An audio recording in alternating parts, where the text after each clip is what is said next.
Umaga rin sa inyo dyan, Vivienne, at magandang umaga Pilipinas mga kababayan. Narito na po ang latest sa lagay ng panahon.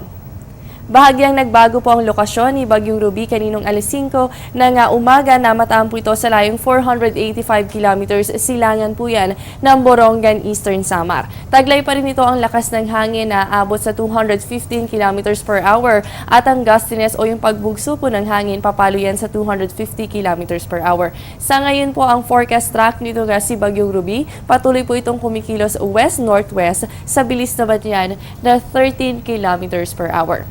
Saan kayo po nakataas ang public storm warning signal number 2 para dito sa Luzon? Partikular po dyan sa may Sorsogon, Ticao Island kasama rin po ang Masbate. Samantala, signal number 2 na rin po para naman dito sa may Northern Samar, Eastern Samar, Biliran, Leyte, Southern Leyte, Northern Cebu, Cebu City kasama rin po ang Bantayan Island at Camotes Island. Naka-signal number 2 na rin po ang Mindanao dyan po sa may Surigao del Sur, Agusan del Norte, Surigao del Norte, Dinagat Island, kasama rin po ang Siargao Island.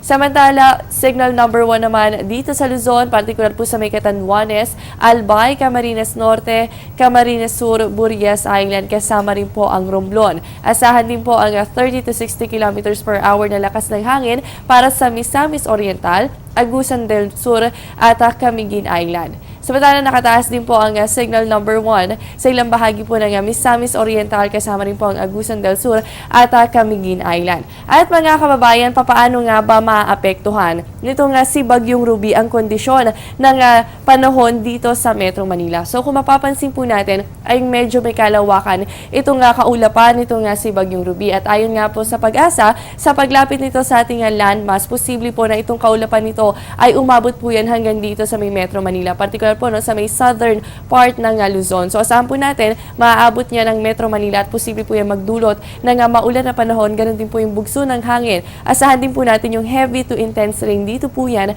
sa Metro Manila. Kaya po sa mga kababayan natin, patuloy po dapat ang pag-monitor sa lagay ng panahon sa mga nasabi dito po sa nakailalim sa public storm warning signal. Ganun din po dito sa mga kababayan natin sa may southern Luzon.